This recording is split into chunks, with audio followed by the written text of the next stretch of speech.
Oh, yes, there we go. This is a bracket for the portable headlight. There's only one headlight for this locomotive, and it's carried from one end to the other. The power comes from a wire which we haven't finished running yet. Goes to this plug, which will be mounted here under a block of wood. And then it goes through the light and back to ground through this frame. This got painted by mistake, an enthusiastic volunteer, with black paint. We're going to have to grind it off, at least on the top where the light sits. And it grounds back through the frame through a bolt right here, which was brazed on.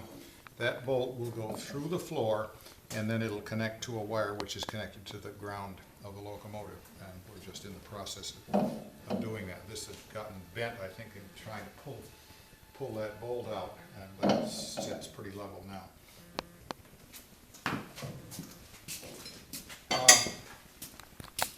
About 1939 or 1940, they, for some reason, decided that this locomotive should have a way of sanding the track. When you sand the track to get greater adhesion, I have a feeling it might have been the siding that goes up behind what eventually became Pioneer Plastics, and it goes around a sharp curve and up at an angle like this, and then goes through another sharp curve before it gets to the siding that's up high. And I have a feeling that they decided at that point, rather than having a guy walk along and throw sand under the wheels, that they would build this sanding device, which is not original. And one reason you can tell it's not original is because this is all welded. I don't think we patched that. I think that was in pretty good shape. Now on the bottom of it is this pipe. This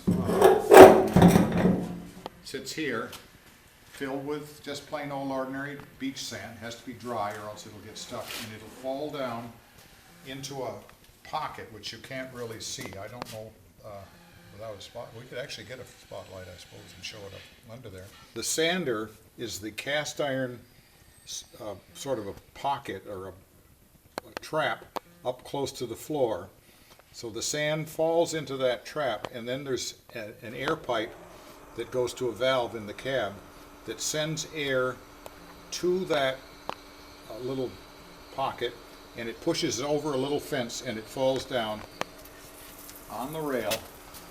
And we've aimed the rail, this sander, so it's pretty close to the rail. It'll fall where it will give the best traction.